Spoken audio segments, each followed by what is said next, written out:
Peter Burbage, I'm a consultant clinical psychologist. I work for Heathcotes. I'm a specialist in working with people with emotionally unstable personality disorder. I'm also a trained DBT therapist. I've been working in DBT for 6 years plus. I'm Natalia Lysiok, I'm Head of Commissioning and I oversee our specialist service portfolio, including our specialist personality disorder treatment centres, both Henbury Park and Moor Green. Hi, I'm Kevin Wilburn, I'm the Registered Manager at Henbury Park. My team consists of Cathy Conway, who's a specialist occupational therapist, also trained as a DBT therapist. She also has 6 years plus experience working in this client group. We also have 2 assistant psychologists. We've got Heather, who joined us about 3 months ago, and we've got Amelia, who's been working with us for about 9 months now. So Dialectical Behaviour Therapy is an adaptation of cognitive behaviour therapy that's been developed by Marsha Linehan to treat chronically suicidal women who have a diagnosis of emotionally unstable personality disorder.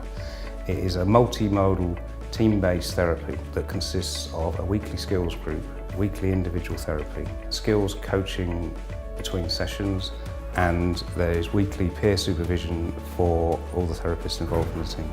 The treatment model at both Henbury Park and Moor Green is a hybrid between the treatment and the residential aspect. So both services are 8 beds. Henbury Park is for females with personality disorder who might also have a learning disability. Moor Green is a mixed sex service, also 8 beds, again for individuals with personality disorder who may or may not have a learning disability.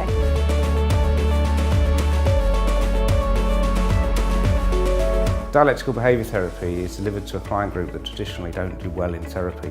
So in order to keep our client group engaged, we use lots of role play, practical exercises, and we try and make it as fun and interactive as possible, whilst sticking as closely as we can to the original model so that the therapy isn't diluted in any way. The treatment model came about because we acknowledged that specialist provision for this client group was significantly lacking, and individuals with personality disorder who might also have a learning disability may well have been supported in general learning disability services where they didn't have access to treatment, where the staff team didn't really have familiarity with their diagnosis, and as such the placements were breaking down. Together we sort of formed the idea of developing these 2 services where we can support individuals effectively with the residential aspect and the treatment aspect combined to enable them to build upon their skills, regulate their emotions, which subsequently in turn reduces the risk of placement breakdown. Once the service was moved into Henbury Park, we do a weekly first